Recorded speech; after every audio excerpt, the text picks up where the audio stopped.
That will be joining us on the show today, which are Chijoke Utsiba. Charles Ogenitiga and Douglas. so. As we said before, we're going to be discussing healthy living. So we have a couple of questions for the doctors in the house today, and we need their help answering these questions so we can gain more information. So the first question is, what are some of the key health benefits of engaging in regular physical activity? Okay, thank you very much. What I would love to point out for clarity's sake, for anybody who's listening, we are physiotherapists. So we want to create a distinction between the medical aspect, and then the physical. When it comes to preventing injuries, or when it comes to keeping you in optimal performance and optimal state, things like risk of heart attacks and strokes and all that, those things can be really mitigated when you engage in regular physical activity. A lot of people who are not used to exercise or who are not used to moving around, it's very easy for them. They are very prone to injuries. They're very prone to injuries, and physical inactivity is also very dangerous. So if we are going to talk about the benefits of physical activity, it's more like we're talking about the disadvantages of physical inactivity. So you see a lot of people, they sit for too long in a place, and next thing that they're already having musculoskeletal, they're having neck pain, back pain, shoulder pain of all sorts, because they're not used to moving around, So pulling of blood and lymph to the legs, and then the legs start swelling. I know you must have seen that's very common in camp here. So yeah, this is just the little that I would love to say for now. I don't know if you have something to say about this. Okay, thank you very much for this audience. So like I used to tell a lot of people, right, like the key to staying healthy or being alive for a very long time has a huge balance between like exercise, which is basically physical activity, and then nutrition. So talking about physical activity, a lot of us are young people, and then we spend a lot of time in our workplaces. And then, aside from this camp that brought each and every one of us here, a lot of people that have not really been exposed to like a lot of physical activity and exercise because of the advent of remote jobs that we have right now. But funny enough, they don't know that this is actually going a long way in affecting their health. So a lot of young people these days compared to like the older generation, where like okay, if you want to find someone with back pain, usually someone like around the age of 50s, they have back pain, they have neck pain, and this is actually a huge problem because as young people, a lot of us are going to spend our time in our work. We spend like 8 hours a day working and doing different things. So if you do not engage in physical activities, like you're building yourself up for like a lot of issues that you might not really want to deal with. Because the issue is that when you get sick, you lose time that you can like invest into work, and then it also affects the quality of life you can have. You'll be able to spend time with your loved ones, and trust me, you do not want that. So if you engage in physical activities, like my colleague said, you prevent a lot of injuries. Like probably those that have not been engaging in physical activity, as when they were doing so, they won't be coming to our physiotherapy clinic right now. And then I think it just helps you to build like more healthy behaviors such as nutrition that will go a long way in preserving the long life that we all want. Thank you very much. Oh, thank you. This morning at the clinic, I had the same issues, and then you educated me a lot about the need to move around, especially for you mentioned something about more jobs, online jobs. So a lot of people are spending a lot of time in their house. We also had the COVID pandemic and so on and so forth. And then you helped me a lot. You told me some activities, some physical activities that I should start engaging in order to help my body. So please can you tell our audience some of these activities that would really help us? There are different forms, right? And I would want to make a clear distinction between physical activity and exercise at this point. You do not really have to be so zealous about exercise to stay fit. It's quite an unpopular opinion, and I'll tell you why. You don't have to have a solid exercise plan. You wake up in the morning, you have to do this for 30 minutes, do this for 20 minutes or whatever. The truth is, as much as possible, you need to be physically active. You need to engage in forms of physical activity. And physical activity, the difference between that and exercise is when it comes to routine. So when you now start making a rigid routine that you want to follow, it has become exercise. But when you are not necessarily being intentional about taking a few steps or taking a walk somewhere or running around somewhere, but you are trying to now do something, any bodily movement directed towards a goal is physical activity. So you are getting up to go to this place and get something, you are getting up to do chores, you are getting up to do something else, visit a friend or something, take a walk down your street. That is physical activity, but not necessarily exercise, because you didn't wake up that day saying, okay, let me go up and then run a few miles or something like that. Now, yourself. learning to do things by yourself so that you can get to move around. You can get blood circulating around your body. I mean, pumping blood back to the heart and up to the brain and around the regions of your body. Now, there are other activities which can involve exercise. So exercise is a subset, it's a form of physical activity, but this time it's a planned physical activity. So engaging in sporting activities, the parade and all that, you don't have to hide from parade because it's a form of physical. I know some people won't like me for this, but it's a form of physical activity. Engage, have fun. Take a walk with your dog if you have pets that you want to, walk around or run around or play around. Play is also a very creative means of engaging in physical activity. Okay, there are other things that you can do. Just ensure that you are increasing the amount of movement that you are making. Now, in our field, there's something that we say: mobility is medicine, movement is medicine, motion is lotion. So the more you move, the better. So you can find creative ways, maybe joining a sports club, joining a small creative hangout that will ensure that you are always moving your body around. I'm sure this. Okay, thank you very much. So I really want to emphasize, like, in summary, what you were just trying to say, like, one of the major differences between physical activity and exercise is that physical activity is usually not planned and then it's not prescribed. Because as physiotherapists, right, like if you compare us like physicians that give drugs, what we use in treating our patients that have various difficulties that affect their mobility and functionality is basically then going back home to our various workplace.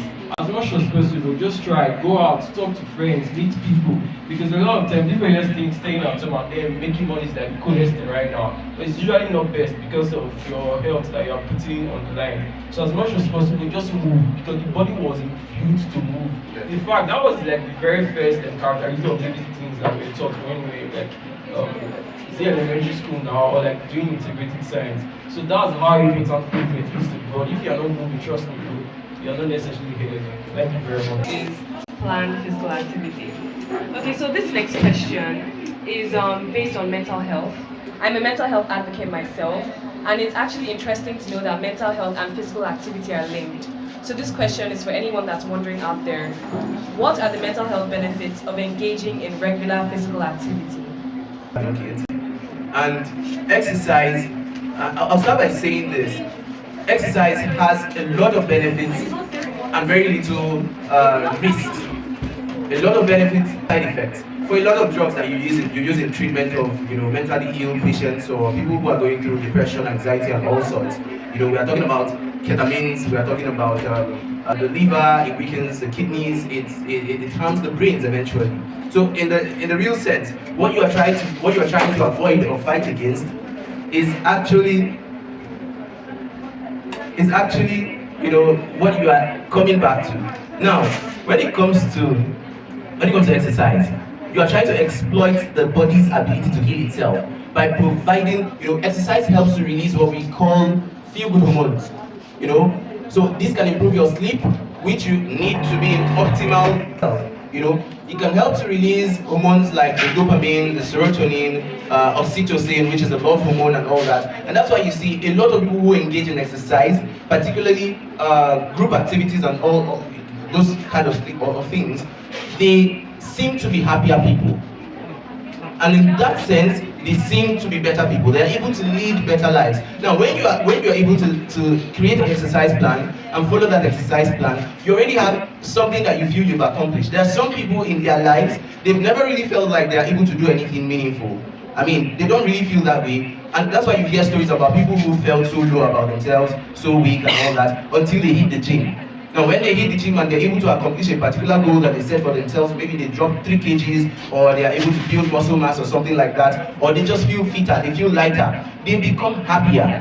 The sense that you have actually accomplished a goal, you've ticked off, you've checked off something in your to-do list for the day. So that makes you quite happier. Then talking about the hormonal, the biochemical component, the hormones that you are releasing, the feel-good hormones and all that, it's actually going to help the body with very, very, very little or no side effects. By little, I'm trying to say that, there could actually be risk of over-exercising. you know, when it comes to not allowing the body to rest properly because you are too enthusiastic or zealous about exercise and all that. But in the real sense, every movement is good movement as long as it's not harming your body. Okay, you hear of things like exercise highs, where people get addicted to exercise that they don't want to stop, or they do it to the point that it starts harming their bodies. But when you are being checked, I mean, when you are doing this within safe limits, especially when you are being monitored by your exercise expert, your physiotherapist, you're working under guided supervision or a plan given to you for a particular thing, it's actually going to help you greatly with little or no benefit, little or no risk at all. Thank you very much. Because regular physical activity contributes to overall cardiovascular health in the body. Okay, thinking about your cardiovascular system, you're just talking about like a subset of what we call the circulatory system. Because in the body we have various systems that serve different purposes. And then when it comes to circulation, cardiovascular system helps to like pass blood through our various blood vessels that send nutrients to our tissues. So basically, as we grow, our heart normally takes it from physical activity. You actually keep your body worked up, and then your blood vessels. When you find out that people are not actually engaging in physical activity, what you have is that you start having what we call plaques. That is what these plaques can actually lead to what now ends up in those persons having stroke. So basically, when you engage in blood, and then what we call oxygen, for example, which most tissues eat, they're always getting this, and then a lot of the tissues are kept healthy. But when you do not do this, over time, you start having chronic cardiovascular issues like hypertension. And trust me, you do not want that. You can progress to something that would be more inferior that could take your life, which is like stroke. Thank you very much. Okay, I'm someone that I don't like to exercise, but I'm always physically active because I'm always busy and walking around. So for someone like me to see that physical activity and stress, like it can reduce stress and link together, like how does exercise actually help to contribute to reducing stress? Okay, help with your whole mental health. Most times, what we stress about are like maybe problems we want to solve, maybe relating to work, or maybe relational issues. That's just the truth. Because if you take away work and you take away humans, nobody would have any problem. Am I right? So for example, right, so when you engage in physical activity, like for me personally, right, when I have stuff that I want to break down, or like ideas that I need to like dig and just probably understand and then maybe think about solutions, I tend to want to engage in maybe like just take some walks, like usually very long ones, because I think this actually helps to process your thoughts properly, and then you have enough time to think about what you should prioritize per time. And when you finally know how to break down a problem, the truth is you're actually 50% close to solving it. Do you understand? So physical activity affords you that time, or it actually helps to make you use some sort of concentration on that problem that's actually getting you worked up. And it also serves as a good distraction. So when you do that, like for example, for those of us in tech that know people like Steve Jobs, whenever he's probably making a huge deal, he wants to talk to someone, he's trying to get involved, usually like taking them on long walks, and that's because it actually helps you to concentrate. Your mind is really active, and then you focus on what you need to prioritize, and then you're just processing clear thoughts. So it can really help to really bring down your stress level, because stress usually comes from problems you have no found solution for, or problems you think you're not going to solve. Regular physical activity for weight management. Okay. So I'll try this. Okay, I think that one may come later in another discussion. But when it comes to managing weight, the body needs to mobilize fat. Certain things that we eat, I mean, when we eat starchy foods, glucose, carbohydrates, and all that, there's a way the body stores this, and excess of what we consume most of the time is being stored as fat. Okay, and this is linked with a lot of diseases. Talking about strokes, talking about cardiac arrest, and other heart and brain-related issues. And like you said earlier, there's a likelihood of accumulating plaques within your bloodstream, within your blood vessels. You hear of things like what's it called? Atherosclerosis, where these plaques tend to gather within the blood vessels. Now, it can get to a point where the plaques actually disintegrate, break off, and then they shoot up and travel within the bloodstream, and then go to the brain and block a blood vessel, causing a stroke, or go to the heart, block a blood vessel, causing a heart attack or a cardiac arrest. So these are usually associated with overweight, and that's why I brought it in. Now, what happens with exercise and physical activity is that it helps with general fat mobilization. Okay, so the more you I love this analogy, but it's not completely true. People will usually say that sweat is fat crying.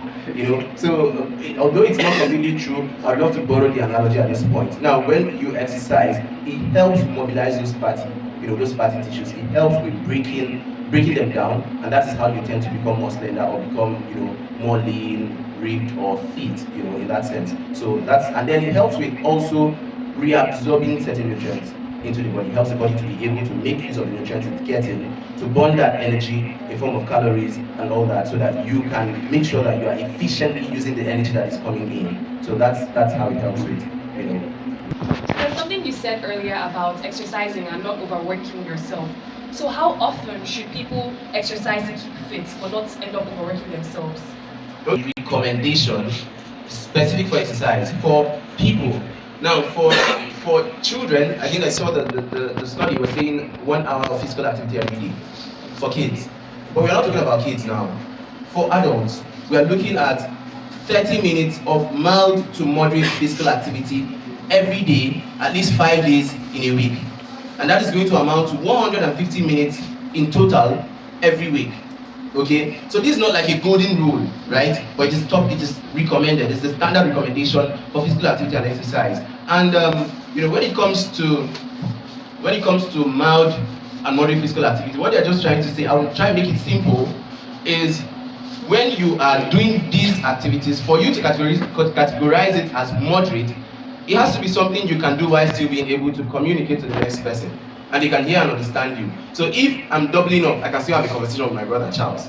If I'm doing the although you get to a point that you cannot even double anymore, but that's moderate physical activity. I'm not overloading myself. I will not be able to handle a conversation if I'm running a marathon or if I'm running a sprint. Even a marathon is still moderate, but it gets to a point where you burn down almost all your energy and barely talk. Now, that is the kind of activity you should be doing. Another type is, brisk walking. I do this, I make this a habit personally. I walk fast. People always complain, Chidoke, I'm not able to keep up your pace.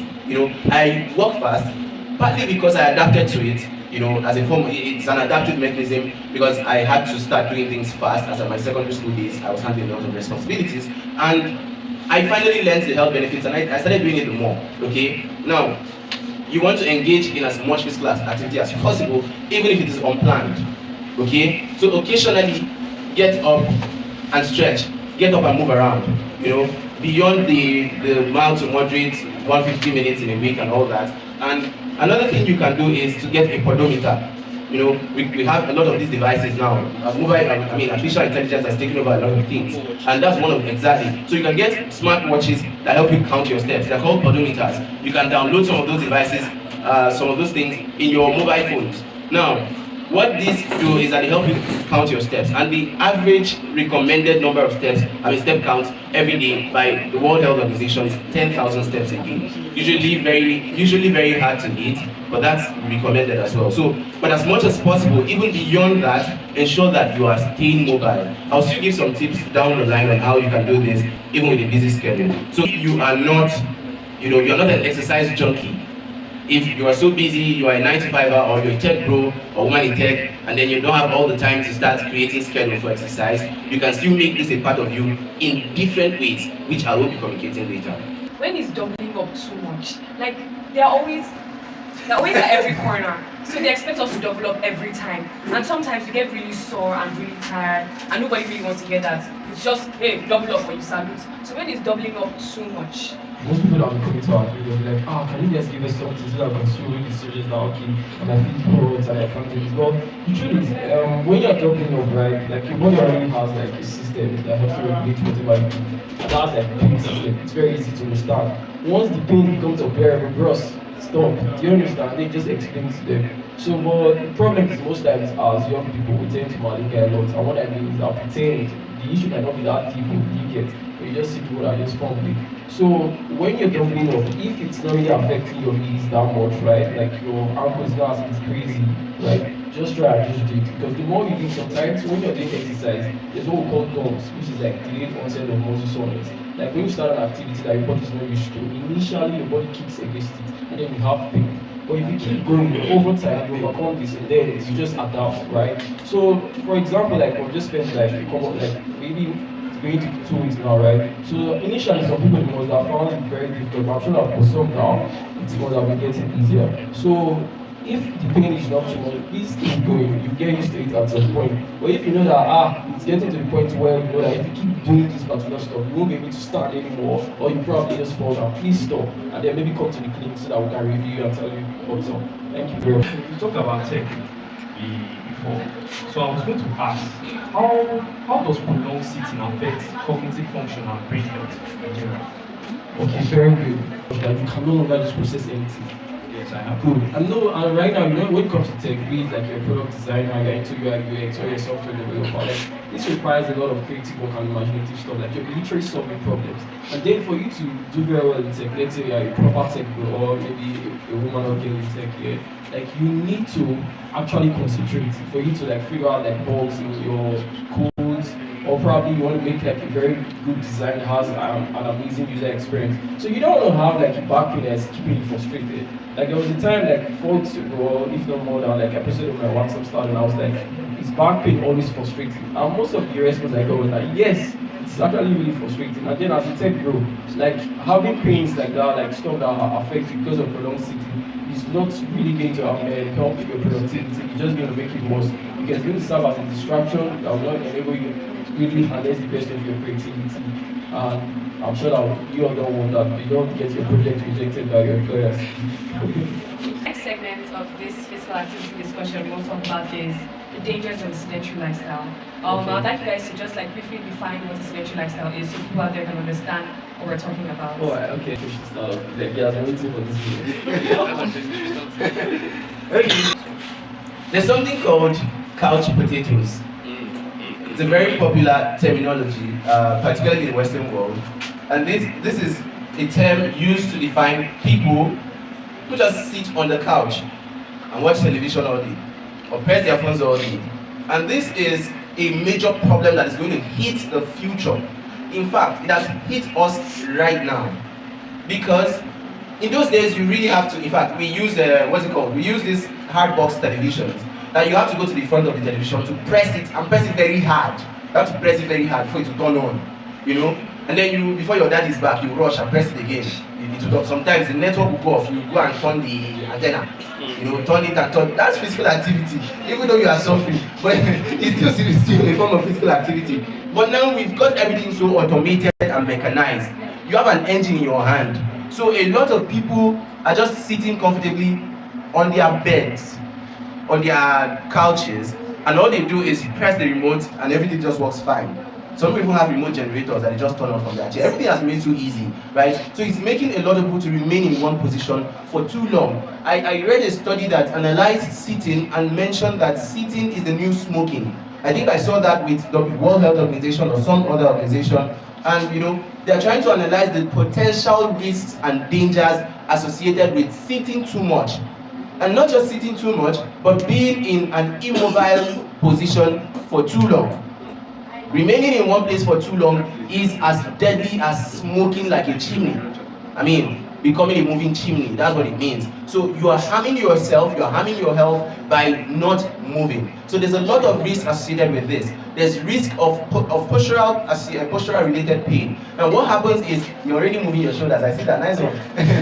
So what happens is, when you remain in one place for too long, one position for too long, remain in a lecture hall for too long, or anywhere else for too long. Yes. Okay, what happens is, a lot of the tissues in your body, because the body was not wired to stay in one place. We were not created to remain like trees. We would have all been trees.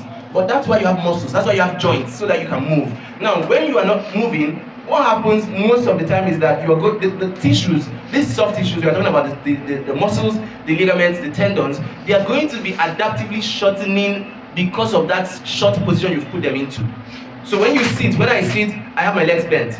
You know, these muscles behind, the tendons, the ligaments and all that, they are shortened. Now what happens is, after that prolonged period of sitting or lying in a fixed position, or working with your neck in a particular position on a desk, and you're not moving, when you now try to stretch, when you get up quickly and you try to do some activity, or you are trying to engage in sports, because the tissues are already shortened, there's a higher risk of injury, there's a higher risk of tear, and the body starts accumulating micro tears. They eventually cause you pain. The body tries to react with that pain and guards to protect the pain. You start having spasms, and because of those spasms, there are further, tightening of the muscles and more risk of injury. And this thing is just a pain cycle that continues and is very hard to break.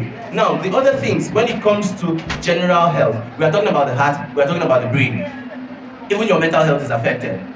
So when you are in one position for too long, there's something called stasis. Because your body is not moving, the muscles are wired to help pump blood back to the heart, so that the heart can, the interconnection between the heart, the lungs, and all that, pumping to other tissues of the body and all that. But if that does not happen, the heart itself will not even receive enough blood. The brain will not receive enough blood. And when that happens, there's a risk for fainting. So when people sit for too long, and that's why we see that a whole lot. They sit for too long, gravity comes and helps do the work of pulling blood down to the lower limbs, the legs. And then next thing, legs start swelling. Now we are running out of blood here and here. These are the very, very crucial portions of your body. Almost all the systems that you need to function as a human being are within this area, within this axial, this central position. Now when you are losing blood there, when you are losing blood around here, when you stand up rapidly, there's something called orthostatic hypotension. You are changing position, and because of that, your blood pressure is dropping so fast. Very deadly, it can kill. And the other things associated with stasis, with remaining in one place, the blood starts staying in one place, coagulation cascades start kicking off, and there's a possibility of developing clots. So this is very important for people to know, especially those who are always in one position for too long. You need to get blood pumping back to the heart. There's something I even encourage a lot of people to do. When you're in a lecture hall or something, you're in one place for too long, occasionally take breaks. Occasionally excuse yourself and move. The reason is worthy enough to take an excuse for. Move your legs up and down. I mean, like you want to peep over something. You want to. How do I explain this now? You want to move your calf muscles, these muscles here, and just go up and down while you are sitting. Yes, you get on tiptoe, come back, get on tiptoe, come back. Now, what I'm doing when I'm in a sitting position like this, and I do this, I have actually activated a certain muscle in my leg.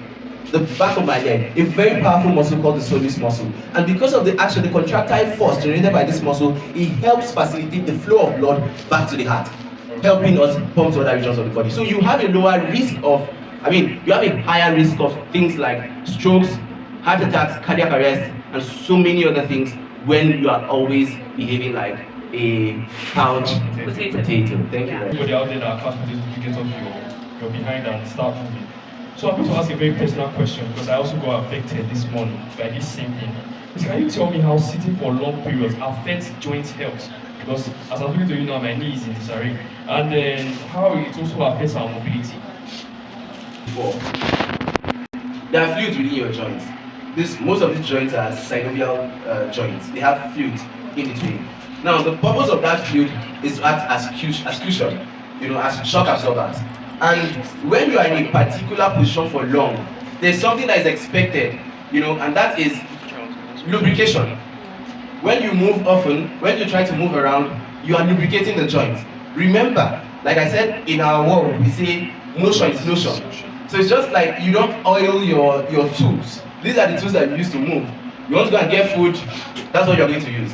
Except you have a car. You obviously won't drive the car from your parlor to wherever you're going. You're going to move, right? So if you're not lubricating your joints with motion, they're going to get rusty.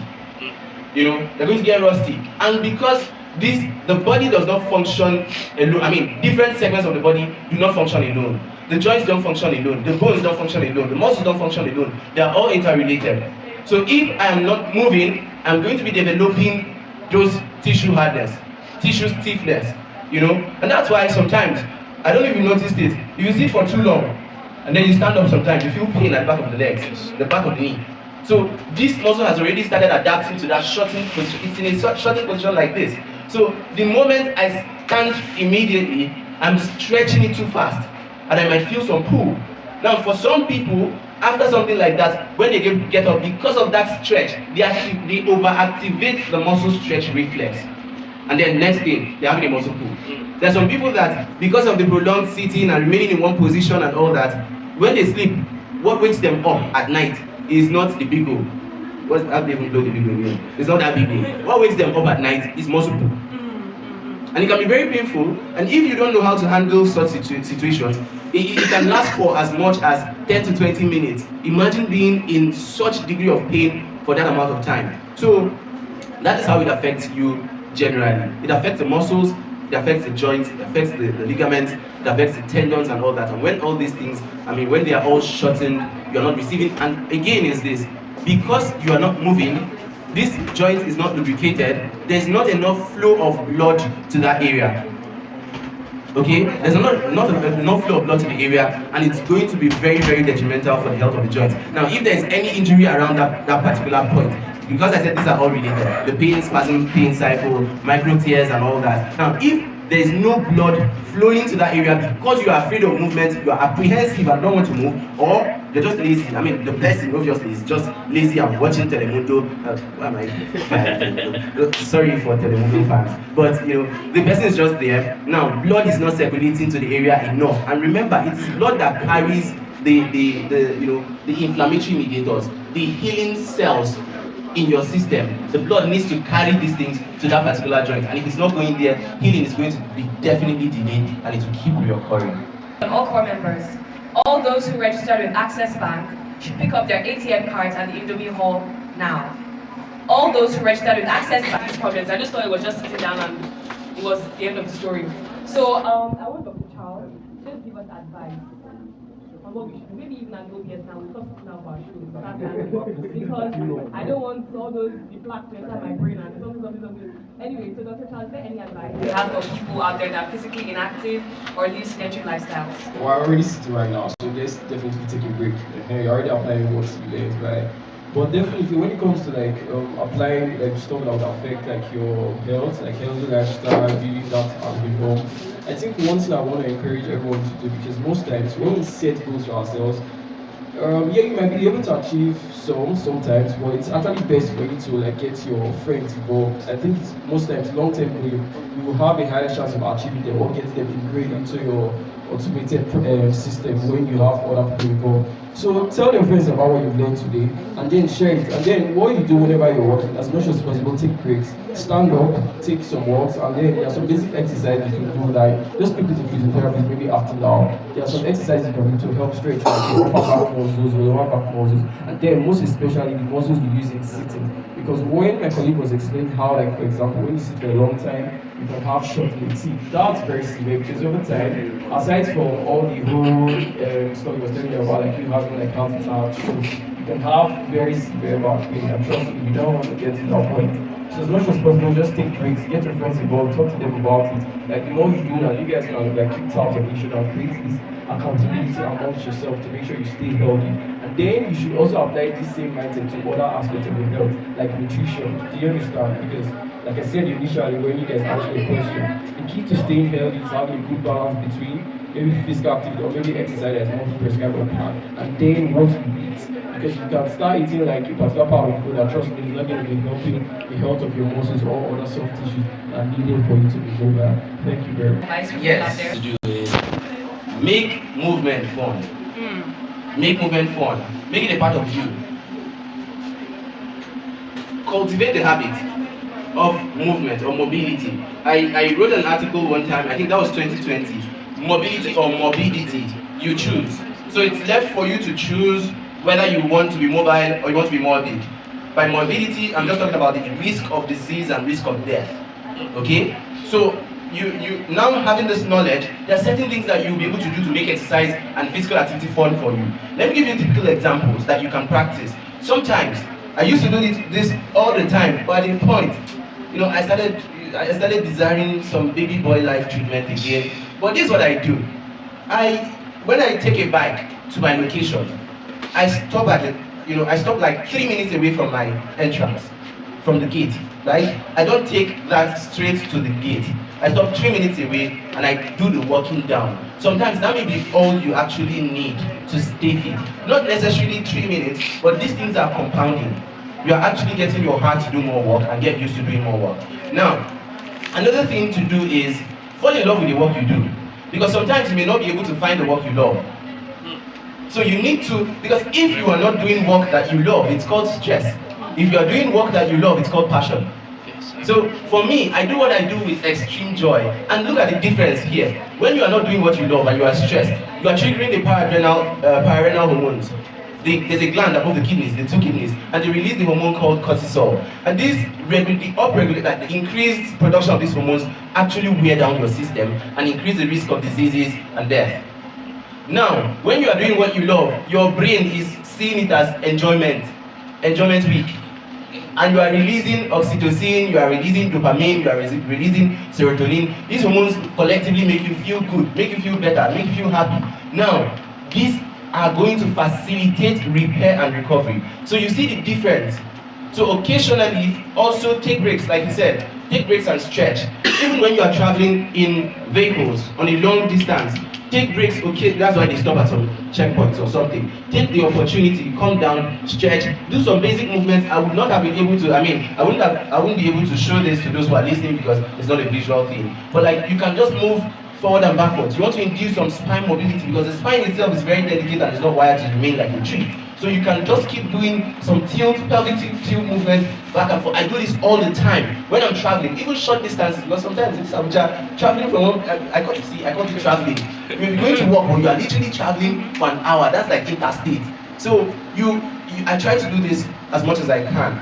Play and dance.